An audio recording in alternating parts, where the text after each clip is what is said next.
في لعبة كلنا نشترك فيها، لعبة كلنا نحاول نتقنها، لكن برضو كلنا ندعي إنها غير مهمة.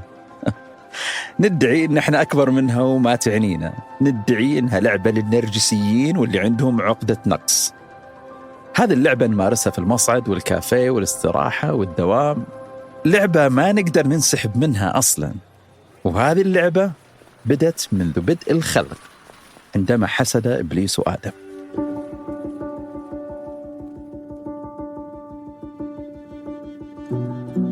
هذه لعبة المكانة. كيف نصنع لأنفسنا مكانة في المجتمع، مكانة حقيقية أو مكانة وهمية مزيفة. المهم أن احنا نحظى بشعور المكانة. ممكن يكون طموحنا المكانة عالمية مثل لاعبين الكورة، أو مكانة على مستوى العائلة والدوام والجامعة. باختصار، المكانة هي منزلة الشخص اللي تعكس أهميته واحترام الناس له.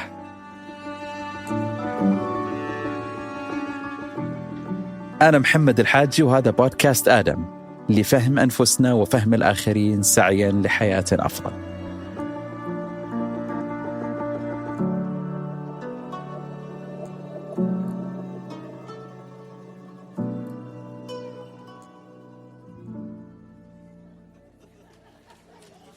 حتى يستمر النسل البشري، الإنسان عنده نزعة بأن ينجو ويتكاثر. هذه الحاجة ليست واعية، يعني ما نصحى الصباح كل يوم ونقول يلا باليوم بننجو وبنتكاثر. لا، هذه الحاجة دفينة جدا، عميقة جدا في التكوين البشري. هذه الحاجة هي أساس الكثير من مشاعرنا وتصرفاتنا كل يوم. يعني مثلا مشاعر الخوف والإحساس بالألم، هذه المشاعر موجودة عندنا عشان نعرف نميز الأمور الخطرة اللي قد تقتلنا وبعدين نقدر نتفاداها، وهكذا. يعني لو ما كان عندنا إحساس بالألم، ممكن حطينا أصابعنا في النار كل يوم.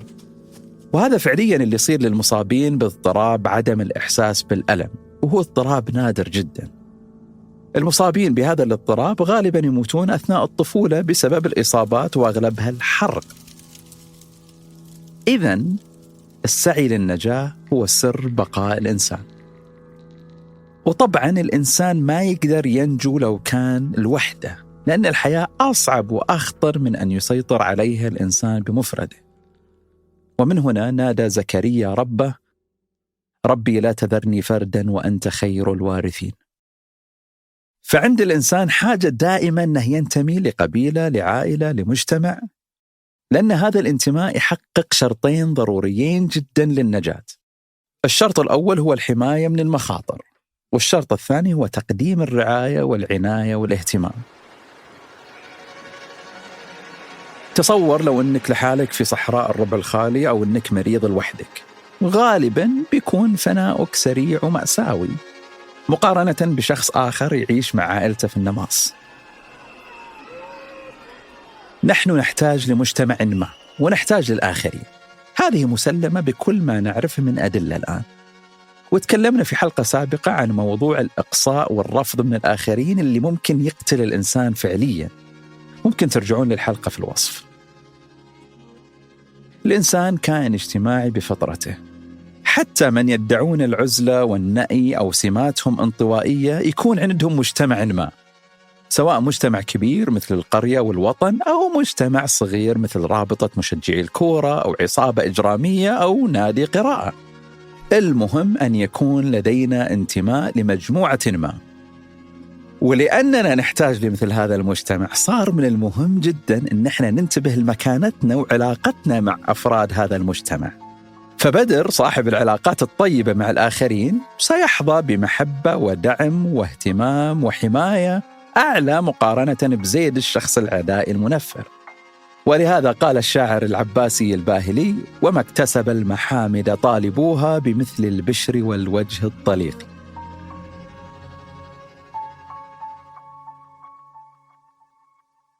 بعد ما ينتمي الإنسان المجموعة وتكون عنده عضوية لهذا المجتمع، تجي الحاجة للاحترام والمكانة داخل هذا المجتمع حتى يكسب المزيد من المنافع.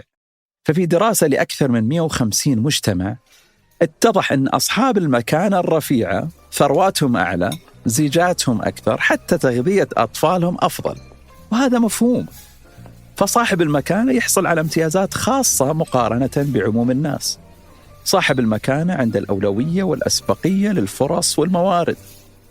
نشوف هذا بشكل جلي جدا في كل مكان، في أحياء المدن والمطارات والمدارس، حتى في مواقف السيارات والحفلات الخاصة، بل حتى الأدوية واللقاحات. أصحاب المكانة عندهم فرصة أكبر للحصول عليها. ولهذا في جائحة كورونا كانت معدلات الوفاة في العالم منحازة بشكل شديد ضد الطبقات المعدمة.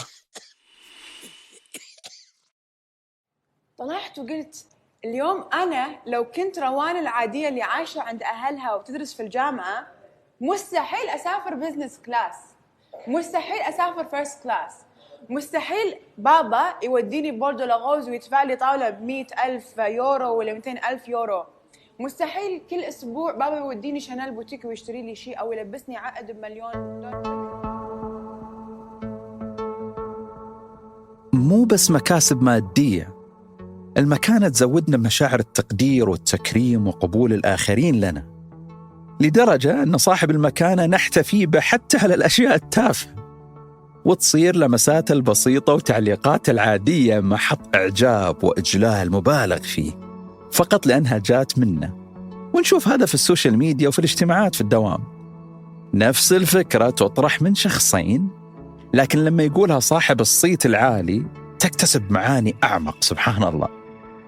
وأذكر هنا اقتباس شهير لأحد لاعبي الجولف المشهورين، يقول: لما كنت هاوي في اللعبة كنت ألقي النكات ولم يضحك أحد، ولكن بعد أن فزت بعدة بطولات صرت أحكي نفس النكات وفجأة صار الناس يعتقدون أنها مضحكة جدا.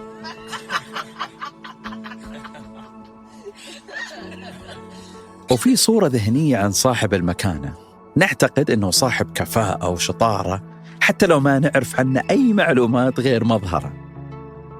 ففي دراسة عرضت صور لأشخاص إما لابسين لبس فخم أو ناس لابسين لبس عادي. اعتقد المشاركون وقتها أن صاحب الهندام هو أعلى كفاءة في علمه وحياته فقط من الصورة. هذه نزعة طبيعية فينا وما تأخذ ترى أكثر من أجزاء من الثانية حتى نشكل انطباع وأحكام على الناس. يعني إحدى التجارب العلمية بيّنت أن الناس لو تصادف شخص يحتاج مساعدة في الشارع فإنها تميل لمساعدة صاحب الهندام أكثر من الشخص اللي ممكن يبدو عليه أنه من الطبقة المعدمة.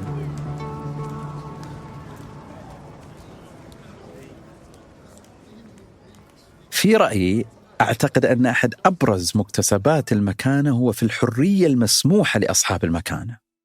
المكانة تسمح لك تكسر الأعراف والتقاليد بدون عواقب، تلبس ما تشاء وتتحدث كما تشاء وتمشي كما تشاء، تقدر حتى تطقطق على نفسك ويعتبر ذلك تواضع منك وثقة عالية، بينما شخص آخر يطقطق على نفسه يعتبر انهزامية وقلة ثقة بالنفس. إنه راسي ثقيل من الخدوة دي. ما شاء الله عليك، ما شاء الله عليك. بس أوعدك إن شاء الله أحاول أخس، أوعد الجمهور الكريم، لأنه فعلا أحس إنه أوفر. لا ما تقول هيك، مع ما تاكل غير الصحة. في ناس من أصحابي يقولون طيب ممكن تعمل عملية. في افتتاح كأس العالم بملعب لوسيل بالدوحة حضر الملوك والرؤساء وكبار القوم، ومنهم كان إيلون ماسك أثرى أثرياء العالم. حضر إيلون ببلوزة خضراء وبنطلون أسود، كما لو أنه في صالة بيته أو مع عياله في الحديقة، وكأنه مصداق لقول العرب: لا يسود الرجل حتى لا يبالي في أي ثوب ظهر. أصحاب المكانة بعد ما يصلوا إليها تصير عندهم مساحة واسعة للتعبير عن ذوقهم وشخصياتهم وآرائهم، غير مهتمين بالتبعات. وهذا الامتياز لأصحاب المكانة ينطبق حتى على المجتمعات والدول. فالدول ذات المكانة الرفيعة عندها رفاهية تحديد المعايير وكسر المعايير متى ما شاءت. ولنا في تعريف الإرهاب خير مثال. الدول الغربية بقوتها وسلطتها تحدد ما إذا كان العمل إرهاباً أو مقاومة مشروعة. هذه الازدواجية امتياز كبير. والعكس صحيح، المحرومين من التقدير والاحترام وأصحاب المهانة لديهم ما يعرف بمتلازمة المكانة، وهي مجموعة من الأعراض الصحية مثل الكآبة، الحزن المزمن والغضب، وذلك بسبب قل الاحترام والتقدير اللي ممكن يوصل للنفي والإقصاء من المجموعة وتهميشهم كما لو أنهم صفر على الشمال. لما نشعر أن لعبة المكانة خذلتنا نحاول ننسحب من هذه اللعبة كلها ونقنع أنفسنا أن هذه اللعبة ما هي لنا ولا نستحق أي بطولة فيها، وهذه طريقة تكيفنا مع الخيبة. ومن هنا يبدأ الشعور الخطير بالعجز المكتسب، إن إحنا ما نقدر على الإنجاز، ليش نحاول أصلاً؟ ويبدأ الشخص المهان بالبحث عن لعبة جديدة، إما يهاجر أو ينتمي لمجموعة أخرى يقدر يكون فيها صاحب شأن. وهذه إحدى أهم استراتيجيات استقطاب الجماعات الإرهابية، يعدونك بالمكانة والاحترام والتقدير.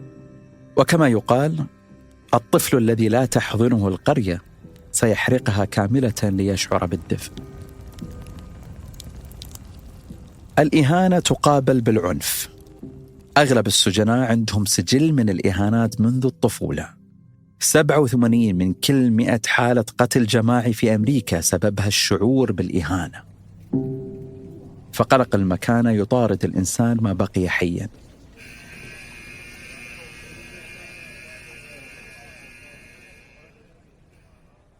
ولهذا أصبحت المكانة لعبة الحياة، وصار عند الإنسان ما يعرف بفطرة المكانة، وهي رغبة العارمة والدفينة نحو الصيت والنجاح.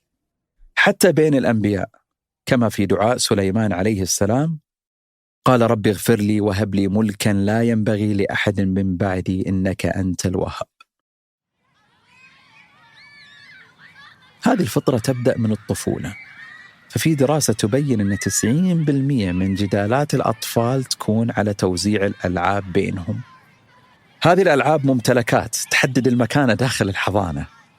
هذه الحقيقة موجودة منذ الأزل في كل مجتمعات العالم، من المجتمعات البدائية في غابات الأمازون حيث المكانة تقاس بعدد المواشي والمحاصيل، وإلى حياتنا المعاصرة في الرياض ودبي حيث المكانة تقاس بالرنج وصدر المجلس وساعات كارتيه.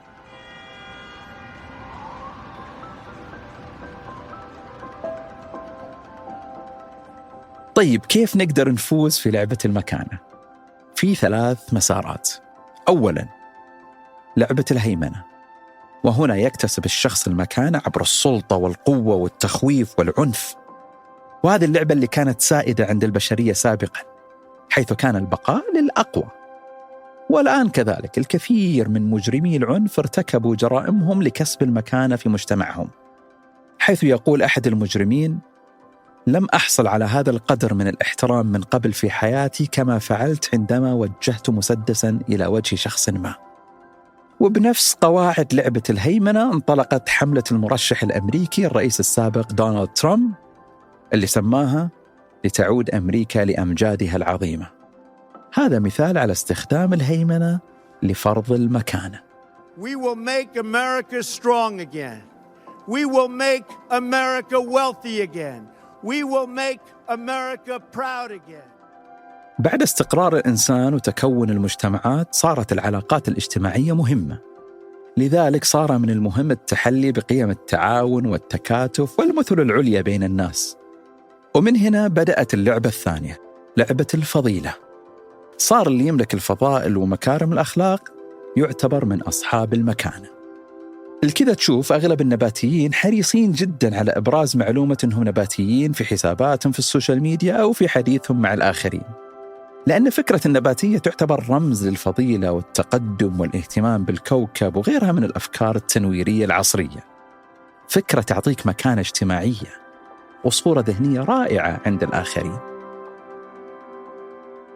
بعد تقدم البشرية والتقنية والصناعة صارت إمكانات الفرد ومساهماته للمجتمع تحدد مكانته، فبدأنا نلعب لعبة ثالثة مختلفة، لعبة الإنجازات. وصار الفرد يتنافس مع الآخرين في نجاحاته وقدراته وأمواله.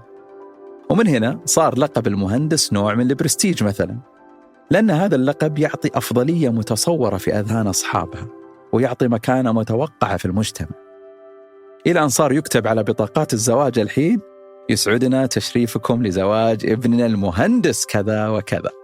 ينفعش ابدا وانت بتتكلم مع مهندس تقول له لا معلش بس هو حضرتك مش فاهم دي صح. ما ينفعش. مين ده اللي مش فاهم صح؟ ده انا مهندس يالا، انتبه يالا وانا بكلمك. عايز المهندس يقتنع بحاجه لازم تبدا الجمله كده. طبعا زي ما اكيد حضرتك فاهم. وكمل. طبعا احنا ممكن نلعب لعبة واحدة أو نشترك في عدة ألعاب نحو سعينا للمكانة، ونشوف هذا التوزيع واضح في السوشيال ميديا. فعندك المتنمرين في لعبة الهيمنة والعنف، وعندك المثاليين في لعبة الفضيلة، وعندك المحايطية في لعبة المال والإنجاز. في هذه اللعبة الناس أشبه بالجمهور، يشوفوا مين اللاعبين المميزين ويبدأوا بمحاكاة نجوم كل لعبة ورموزها، يحاكوهم في ذوقهم وملبسهم ومسكنهم وفكرهم. فالمغلوب يولع بالغالب كما قال ابن خلدون في وصفه للمجتمعات. ولهذا فكرة القدوة فكرة خطيرة وتصنع تغييرات مجتمعية كبرى إيجابا وسلبا. خلينا ناخذ مثال. أحد العلماء حاول أن يوفر علاج لمرض منتشر بين البحار، فخلاه حصري لكبار النواخذة والقباطنة وصار يقدمه مع وجبات الغداء الفاخرة. هذه الحصرية خلت العلاج جذاب للجميع وصاروا يطلبوه بعد ما كانوا رافضين له. وهكذا اختفى المرض بعد أن قتل مليوني إنسان. هنا تم صنع التغيير عبر إشراك اللاعبين في لعبة الإنجاز ومحاكاة النواخذ المميزين. والعكس صحيح. لو تبغى المجتمع يترك عادة معينة أو رمز معين، اربط هذه العادة بجماعات سيئة الذكر ومنخفضة المكانة، وبكذا بيحاول الناس أنهم يبتعدون بأنفسهم حفاظاً على مكانتهم، مثل اللي حصل مع مشروب الحمضيات معنا في المملكة، اللي صار مقرون بالمفحطين وأصحاب الهجولة والفوضى.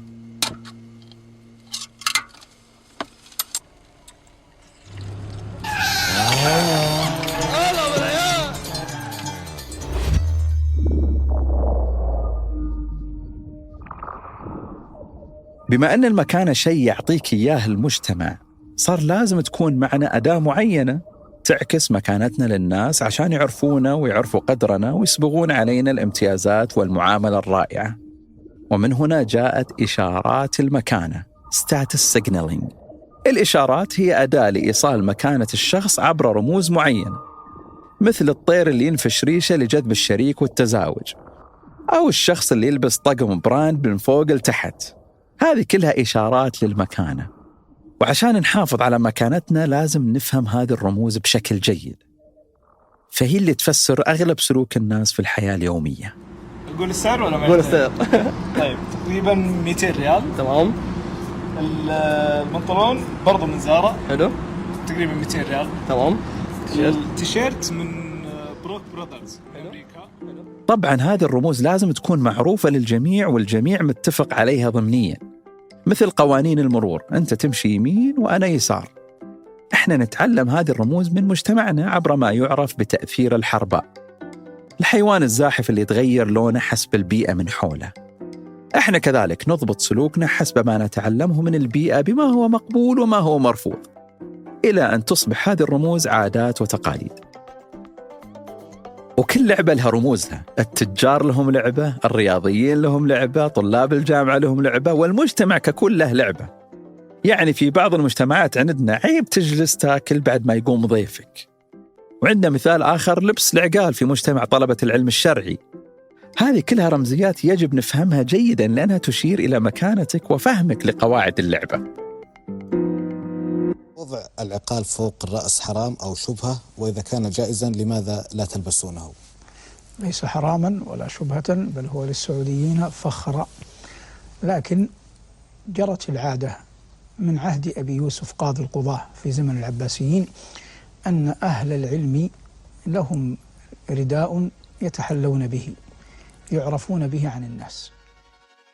وبعض هذه الرموز يتغير مع الوقت، فلازم تواكب التغيرات حتى تحافظ على مستواك في اللعبة. تذكرون سابقا السيارة اللي فيها تليفون كانت قمة الفشخرة، الآن تخيل لو أحد يتباهى بتليفون في سيارته. الرموز تتغير أحيانا لأسباب أخرى.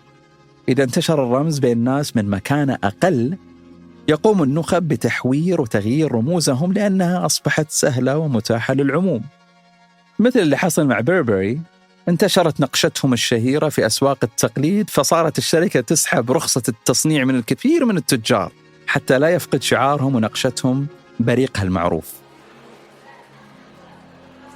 وكل ما صار الرمز متاح للجميع بسهولة فقد قيمته أسرع، مثل شهادة البكالوريوس.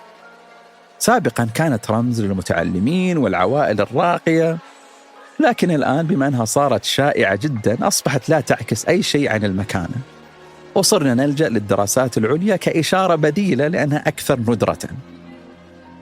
يعني أذكر شخصياً في نشأتي 2-3 فقط في ديرتي اللي كانوا يسافرون أوروبا، وكانت هذه إشارة كبيرة لهم بالمكانة بين القوم بسبب صعوبة وغلاء السفر وقتها.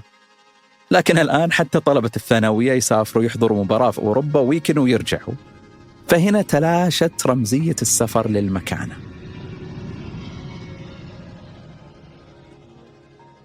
فعشان تكون الإشارة رمز للمكانة لابد تكون تكلفتها عالية حتى تحمل معنى. السيجنالينج كوست يجب أن يكون عالي، مثل الفرق بين ساعة رولكس وساعة أبل.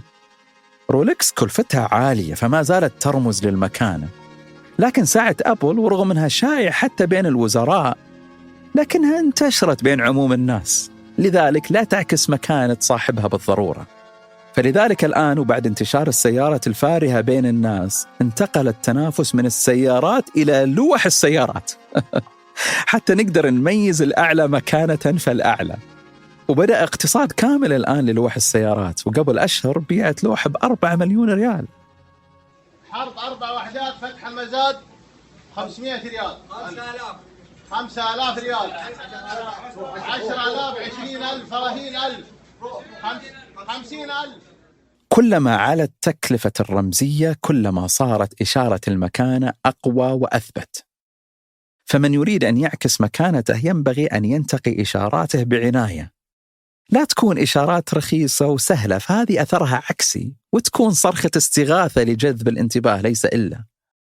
وهنا أذكر اللي يصير في لينكدين، الكثير هناك تغيب عنهم قواعد لعبة المكانة، فتشوفه يتفاخر ولو على هيئة تواضع وامتنان، تشوفه يتفاخر برموز سهلة الحصول مثل حضور مؤتمر اعتيادي أو إتمام كورس أونلاين. طبعا هي خطوات جيدة لك، لكن قد تكون إشاراتها عكسية عليك.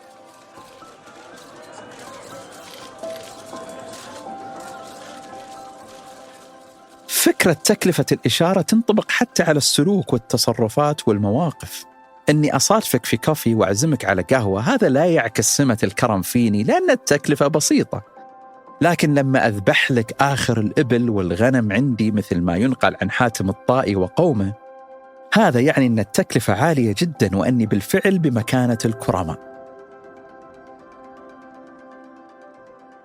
في العصر الحالي طبعا كل الإشارات والرموز قابلة للتجاوز والخداع. مثلا سابقا كان الجسم الرشيق دلالة على المكانة لأنه يعكس قيم الالتزام والصبر، لكن الآن العمليات الجراحية أعطت طريق مختصر وسريع لهذه الإشارة ففقدت قيمتها الحقيقية. وكذلك ابتسامة هوليوود اللي أعطت الجميع امتياز الأسنان الناصعة وليس فقط نخب هوليوود على اسمها. وما يحتاج طبعا، السلع الفاخرة صارت متاحة بدون كلفتها المالية. كل سلعة الآن لها نسخة تقليد بكافة الدرجات، وفي أسواق كثيرة معروفة أنها للسلع المقلدة فقط. Welcome us paradise. جزمة ذهب، ده سعره 1200 يورو سعره الأصلي. ديور عاملين كمان إيه باليوفط العربي، ماركات عالمية، متجر حقائق، 6450 دولار. فكيف نتفادى هذا الخداع؟ وكيف نعكس المكانة الحقيقية لأنفسنا أو نقيم مكانة الآخرين بطريقة دقيقة؟ لازم يكون هناك ما يعرف بانسجام المكانة، بمعنى يجب أن تكون رموزك مكملة بعضها البعض. مثال، اللي متخرج من جامعة مرموقة المفروض يكون في منصب رفيع وتكون سيارته فارهة ومحاط بدائرة اجتماعية مماثلة لمستواه، حتى طريقة حديثه تعكس مستوى من الرقي والرزانة، ويكون هندامه متناسق بالشكل المتعارف عليه اجتماعيا. أي خلل في الانسجام أو وجود رمز نشاز قد يساهم في تضعيف إشارة المكانة في ذهن الناس. يعني تخيل مدير شركة جوالة أبو لمبة أو هندامة فوضى كذا عارمة. هذا الشخص ممكن يعاني من تعامل الناس معه وثقة الناس في مكانته الحقيقية. الرجال عدنان ذا يقولون لي شيخ وش شيخ ده؟ هو شيخ عرب؟ هو شيخ يطق ويحضر للشرطة ولا شيخ ختم مثلنا؟ والله الظن يبا إنه شيخ 4 سرندل. يعني هذه إحدى مشاكل المكانة، إنها قد تعزز الطبقية بين الناس، لأن مهما حاولت إنك تصعد بنفسك وتتفوق قد يكون نظامك الكامل ونشأتك ليست منسجمة مع المكانة الجديدة. حتى لهجتك أحيانا تصنف أنها ثانوية في أذهان الناس، فبالتالي بتكون شخص غير مؤهل بما فيه الكفاية أو لك مكانة درجة ثانية في أعين الآخرين. الحساوي والشخص اللي من القطيف يحاول أن يتهرب عن لهجته إذا جاء الرياض، هذا معلوم وأنا أتحدث معهم بشكل دائم. فأنا أقول ليه هالتملص البسيط هذا وعدم تملص صاحب اللهجة النهجدية من اللهجة النجدية؟ في شيء يسمونه prestigious dialect اللي هو اللهجة الفخمة. اللهجة الفخمة تخدم.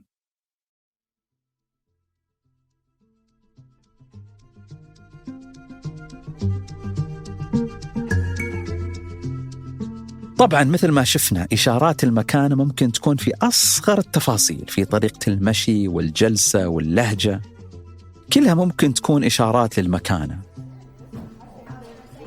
ففي دراسة راقبت الكثير من الناس سواء من أصحاب المكانة العالية أو المنخفضة، اتضح أن أصحاب المكانة يلمس وجوههم أقل، يتكلمون بنبرة أعلى من الموجودين، أذرعهم مفتوحة أكثر أثناء النقاش، نغمة حديثهم أكثر ثباتا في الطلوع والنزول، بل أحيانا هم اللي يحددوا نبرة حديث المجلس كله.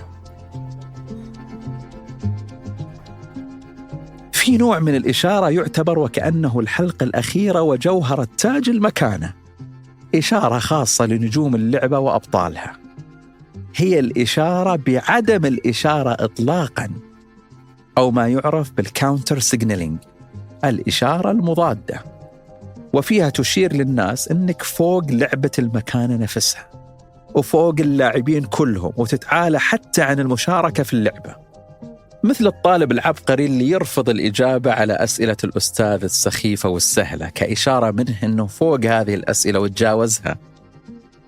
لذلك ترى النجوم عادة يخففون من إشارات المكانة والمحاولات الحثيثة لإثبات أنفسهم، بل بعض الماركات صارت تخفي شعارها وتدفنها في مكان مخفي داخل الشنطة أو الساعة مثلا. إحدى الدراسات حللت أبحاث المئات من طلاب الجامعات، واتضح أن طلبة الجامعات المتواضعة يستخدمون لغة فصحى تميل للتعقيد والاستعراض، مقارنة بطلبة الجامعات المرموقة اللي كانت لغتهم أسهل وأكثر بساطة، لأن مكانتهم محفوظة بانتمائهم لجامعات النخبة، فما يحتاجوا المزيد من الاستعراض والإشارات. أذكر أيام دراستنا في الابتعاث كنا نفتح المعجم ونبحث عن المرادفات الصعبة، يعني إن إحنا متمكنين من اللغة، كنا في الحقيقة نسعى للمكانة الغائبة.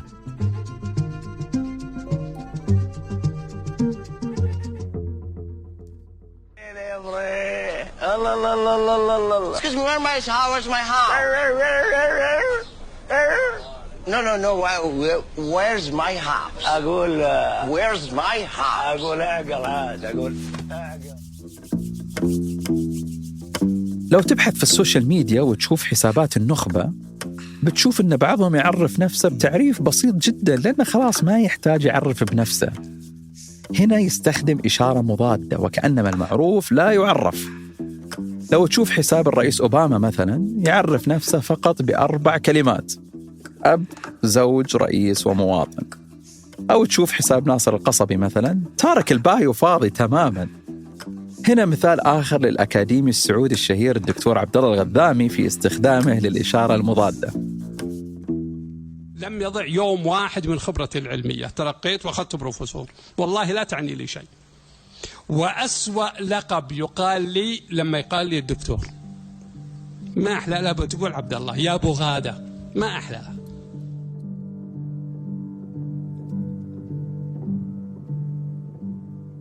لكن لماذا نحتاج الرموز؟ ليش ما نقول ونعبر عن مكانتنا للآخرين بصراحة؟ أنت ما بتعرف أنا مين؟ أو بيجي واحد تاني بيقول لك لا تكون مفكر حالك زيي، أو بيجي واحد تاني بيقول لك أنا بمصاري بشتريك وبشتري 10 زيك، أو بيجي واحد بيقول لك يا أخي أنا وياك بجملة واحدة ما تحطني. تخيل تمشي وتتكلم عن رصيدك البنكي للناس. نفس الاشمئزاز بيصير لو كنت تمشي وتدعي المكانة لنفسك. هذا السلوك بحد ذاته يقلل من المكانة، لأن فيه انعدام للذوق والكياسة. الإنسان عنده نزعة هجومية ضد المتفاخرين والمختالين والنرجسيين، لأن في ذلك شعور بغياب العدالة وتذكير ببؤس الحال لدى الآخرين. إحدى الدراسات عرضت صور لشخصيات مشهورة على مشاركين، وتم تصوير الدماغ أثناء رؤية الصور. في قصص نجاح النجوم تفعلت في دماغ المشاركين منطقة الألم، بينما تفعلت فيهم منطقة المكافأة لما قرأوا عن معاناة هؤلاء النخب. وهذا يفسر الكثير من حالات الغضب الجماعي ضد مشاهير شبكات التواصل. فيها سلوى للذات في الكثير من الأحيان، ولأن نعتقد كذلك أن هؤلاء المشاهير لا يستحقون الامتيازات اللي حصلوا عليها، فنشعر بأن اللعبة غير عادلة إطلاقاً. فلأننا ما نقدر نصرح بمكانتنا، الرموز والإشارات بتحل لنا هذه المشكلة. ولكن هناك مفهوم مهم جداً جداً حول الإشارة للمكانة، راح أسميه الإشارات المدفونة. ينبغي أن تقدم الإشارات بشكل سلس خفيف ضمني، إحنا نسميه الحين من وراء تريلات، وليس بصراحة وبجاحة. كلما ازداد إزعاج الإشارة قلت المكانة. مثال، ففي دراسة على حقائب غوتشي ولو فيتون اتضح أن كل ما كبر الشعار قل سعر الحقيبة بما يعادل $120. لأننا نبغض المتفاخرين، احنا نلجأ للرموز، خاصة الرموز المادية اللي أصبحت مقترنة اقتران كبير بالمكانة، وهذه تعرف بالسلع الفبلنية. هذه السلع يزداد الإقبال عليها كل ما زاد سعرها، حتى صارت معنا ظاهرة تعرف بالاستهلاك التفاخري، وهو التسوق لأجل التفاخر والمكانة بغض النظر عن الأسعار وأنك ما تحتاجها. فالغرض من هذه السلع هو غرض اجتماعي بحت.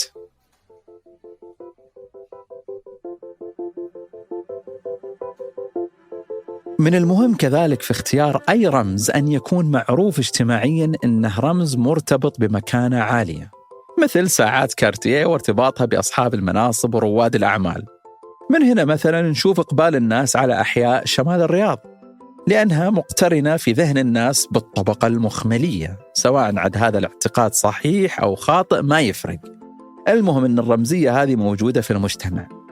فتشوف البعض يضحي بالكثير من المال عشان يسكن هناك لأجل اكتساب السمعة بشكل رئيسي. وإلا لو كان التفكير منطقي وعملي بنشوف كثير ناس عندهم بدائل أكثر منطقية من هذه الأحياء.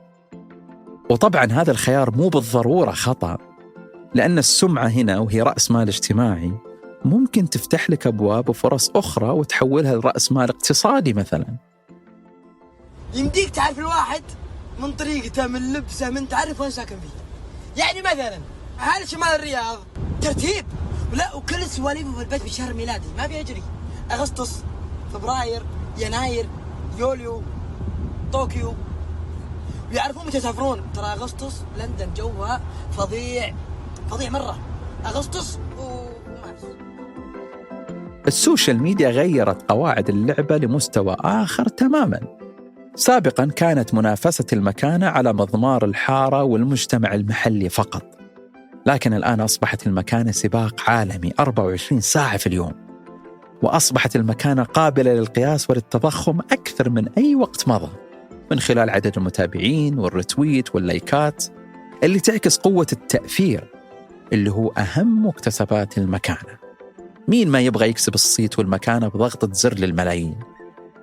طبعاً مو الكل يوفق في هذه العملية الحساسة، لأنها تتطلب ذكاء اجتماعي عالي وفهم لقواعد لعبة المكانة بشكل دقيق، فالكذا تطلع مقاطع كرنج غريبة وشاذة ومحرجة.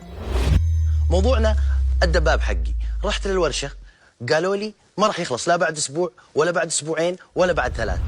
يعني هذا غرفة الميك اب، أوكي؟ تطل على شنو؟ تطل على هذا كله، تطل على المسبح. بفلوسي قاعدة أسافر، بفلوسي قاعدة أتمشى، بفلوسي اللهم لك الحمد. وبالطبع مع السوشيال ميديا صار خداع المكانة أسهل من أي وقت مضى، ابتداء بفلاتر التجميل وإلى الصور المصطنعة. يعني الآن في شركات تحجز لك جلسة تصوير وعشاء في طائرة خاصة حتى تنشر للمتابعين بزعم أنك من أصحاب الجاه والمال.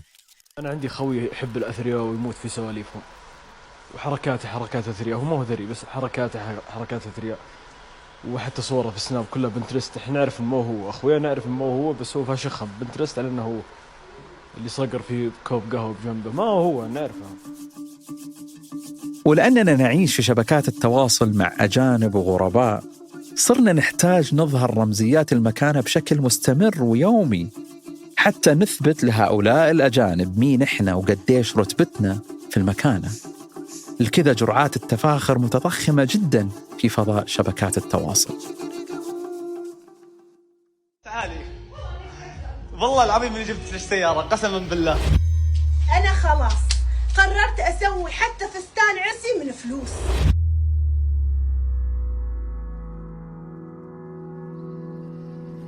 المكانة لعبة خطرة جدا.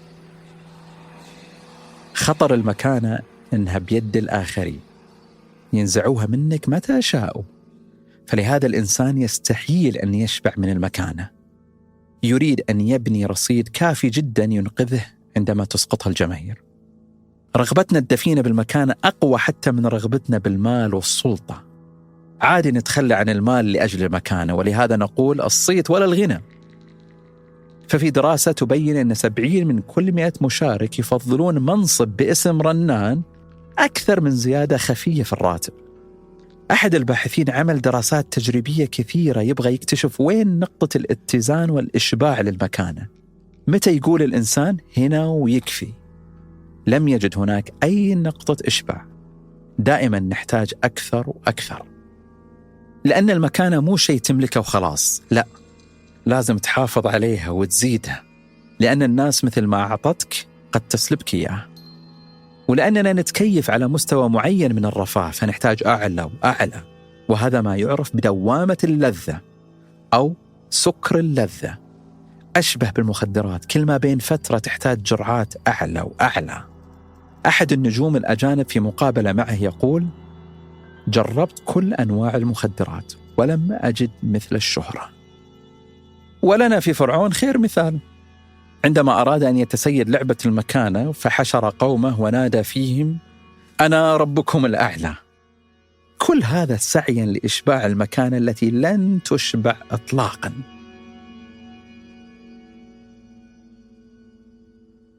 المرعب في موضوع المكانة إنها دائما نسبية وتعتمد على محيطك مو عليك أنت. في مكان معين بتكون أنت رقم 1، بينما في مكان آخر بعد دقائق فقط تنخفض مرتبتك مقارنة بالموجودين. أنت دكتور في الجامعة، رقمك 1، تدخل بيت أهلك أنت رقمك حسب ترتيبك في أخوانك. ما تقول والله لا قدموني ولا ما هذا ولا ما ذا.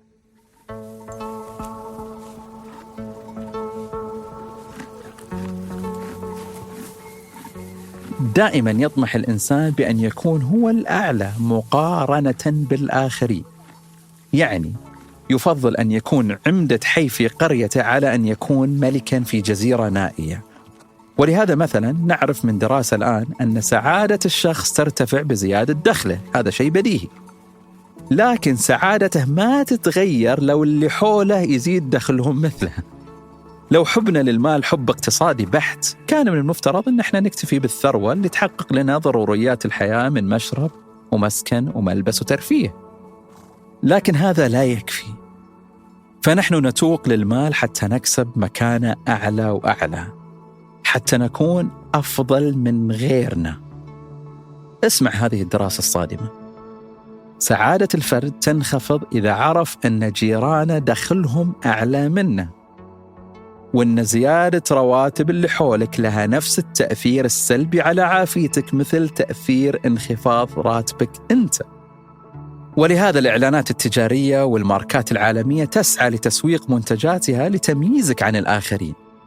في دعاية لإحدى سيارات فورد طويلة الهيكل كان شعارها خلي اللي وراك يعرف أنك قدامه، باللغة الإنجليزية طبعا. ولأننا دوما نريد أن نكون الأعلى والأفضل، فإن لعبة المكانة لعبة صفرية كما يقال. يا أنا أخذها يا أنت. إذا أنت صعدت يعني أنا هبطت، إذا أنا رقم 1 فأنت بالضرورة رقم 2. فلذلك التنافس على أشده حتى بين النخب. كلما تفوق شخص معناها شخص آخر سقط، وهذا هو حسد المكانة.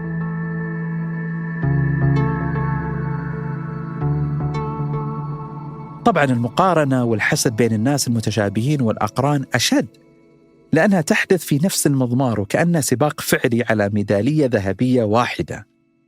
وكما قال ابن عباس: لا تقبلوا قول الفقهاء بعضهم على بعض فإنهم يتغايرون. بل هذا الحسد يمتد لداخل البيت الواحد، كما شعر أخوة يوسف وقالوا: ليوسف وأخوه أحب إلى أبينا منا ونحن عصبة إنا أبانا لفي ضلال مبين. يعني كفاية ظلم، انظلمنا في أشياء كثيرة قبل في الرياضة، حتى إشارة الكابتنية كنا أحق، وعلي داود أخذها مننا، ضربني أنا والثنيان وأعطاها فؤاد أنور وخالد مسعد. إحنا الأقدم وإحنا الأفضل وإحنا الأكثر شعبية ذيك الوقت. تحطيم نفسيا، تحطيم، ترفع من معنويات آخرين وتحطم آخرين عشان النصر والهلال. هذا الصراع خالد ما بقي الإنسان، لن يتوقف. وكما يقال: لا يخلو جسد من حسد، لكن الكريم يخفيه واللئيم يبديه. مشكلة حسد المكانة تتعقد أكثر إذا عرفنا أن الإنسان عنده انحياز دائما بأنه أفضل مقارنة بالآخرين، فيكون شعورنا بالاستحقاقية أعلى، وهذا ما يعرف بانحياز أفضل من المتوسط، better than average effect. مثال: 65 من كل 100 شخص يظنوا أنهم أذكى من الباقي، 90 من كل 100 دكتور بالجامعة يظنوا أنهم أفضل من زملائهم، وهكذا. فبالتالي سنشعر دوما بالمظلومية وبالظمأ للمزيد من المكانة.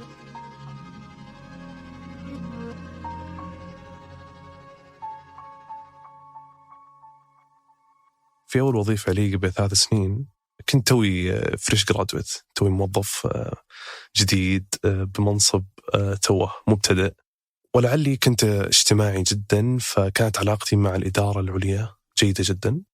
كنت بين فترة وفترة يعني نستلطف بعض ونطلع مع بعض ونتعشى سوا بشكل تقريبا أسبوعي، أحيانا أيام ورا بعض، 2-3 أيام ورا بعض. لكن كانت المطاعم اللي نروح لها شوي غالية. الإدارة العليا تعرفون يعني رواتبهم تكون أعلى من راتب واحد فريش جرادويت. فكانت المطاعم اللي نروح لها فواتيرها ما بين 400 500 600 ريال، وكانت تفوق يعني صراحة البادجت اللي عندي أو المبلغ اللي عندي ممكن أصرفه بشكل شهري. فبعد فترة اضطريت إني أنسحب من الطلعات هذه بسبب إني أنا نحرج، سواء كانت الفواتير عالية أو أحيانا اضطر إني أنا أعزمهم لأنهم أحيانا يعزموني. فبس اضطريت إني أنا أنسحب وأطلع مع الشباب اللي ممكن يكونون بنفس المستوى أو نفس المناصب، حتى نتوافق في نفس المطاعم ولا ما كان نروح لها.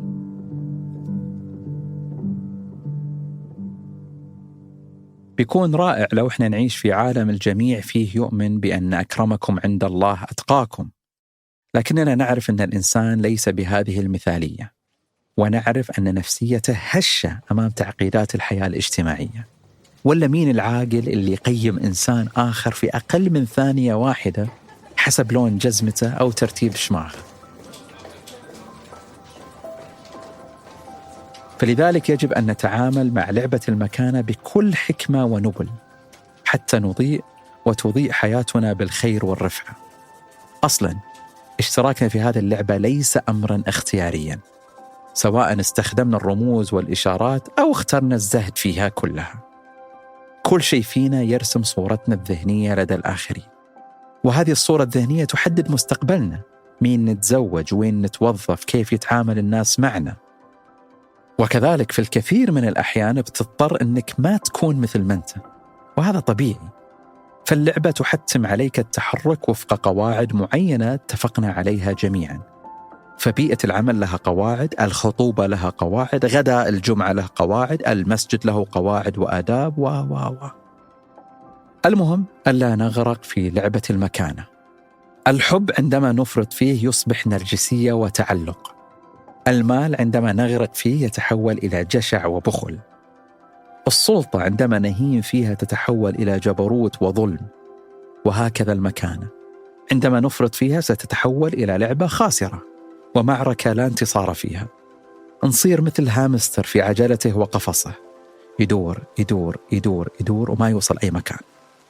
كما يروى عن عيسى بن مريم عليه السلام: مثل طالب الدنيا مثل شارب ماء البحر، كلما ازداد شربا ازداد عطشا حتى يقتله. سعينا للمكانة ينبغي أن يكون وسيلة للحياة الكريمة لا غاية بحد ذاته. وصولنا للمكانة يجب أن يكون باستحقاق وليس طريقا مختصرا تائها فارغا من كل معنى. يذكر ماثيو بيري ممثل فريندز الأمريكي الشهير الذي وجدوا جثته غارقا وحيدا في قصره البهي قبل فترة، يذكر في كتابه: لقد مثلت في أكثر المسلسلات مشاهدة وأقل المسلسلات مشاهدة، وحصلت على المال والشهرة التي كنت أسعى لها، وإلى الآن لم أجد ما يملأ الفراغ الذي بداخلي. ولو كان الأمر بيدي لاستبدلت حياتي بحياة الشخص الذي يعمل في محطة البنزين القريبة من بيتي.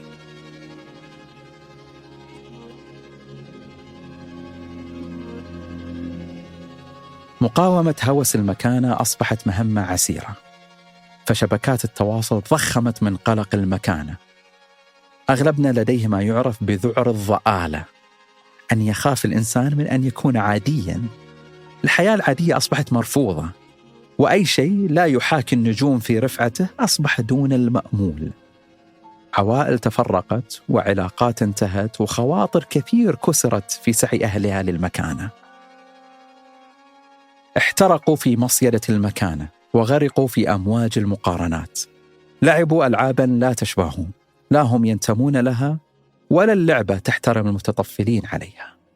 فالحكيم من حمى نفسه من بريق المكانة الذي يخطف الأبصار ويعمي القلوب.